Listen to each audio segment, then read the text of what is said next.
Le tour de l'animal en 80 podcasts, un programme conçu et présenté par Eric Cobast, proposé par INSEC Grande École. Saison 3, le comportement de l'animal.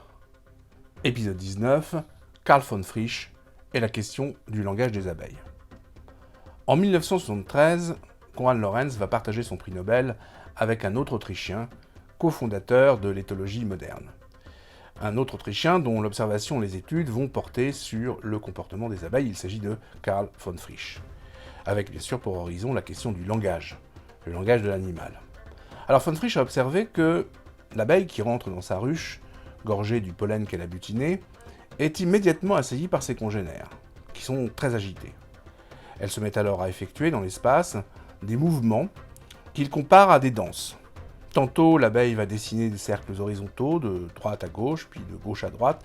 Tantôt, elle va paraître tracer de grands 8 inclinés.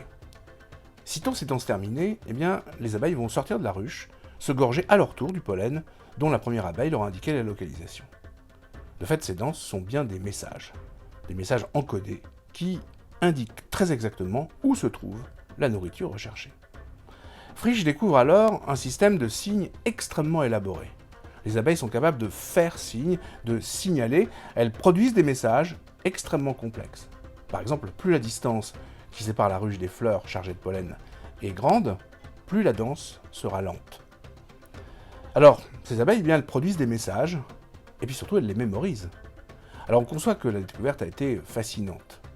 Mais le naturaliste lui-même va révéler que cette communication gestuelle est assez lacunaire, puisque elle n'autorise pas de réponse, elle ne permet aucun dialogue, et surtout pas de transmission du message sans une somatisation de ce message.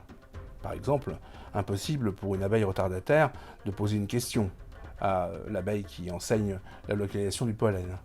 Impossible pour une abeille de reproduire la danse qu'elle vient de voir sans être allée elle-même d'abord sur le site. Comme si nous ne pouvions nous parler que de ce dont nous venons d'avoir l'expérience sensible. Mais surtout, pas de création de nouveaux signes pour répondre à de nouveaux besoins. Von Frisch dispose du pollen au sommet d'un pylône. Les abeilles qui ont découvert cette nouvelle manne ne parviennent pas à le dire à leurs congénères. Et pourquoi elles ne parviennent pas à transcrire cette information avec leur danse ? Eh bien tout simplement parce qu'elles ne savent pas danser l'idée de hauteur. Et Frisch a cette remarque chargée de poésie mais aussi de réalisme. En effet, aucune fleur ne pousse dans les nuages. Alors c'est au linguiste Emil Benveniste qu'il reviendra, dans un article célèbre, de bien clarifier le phénomène.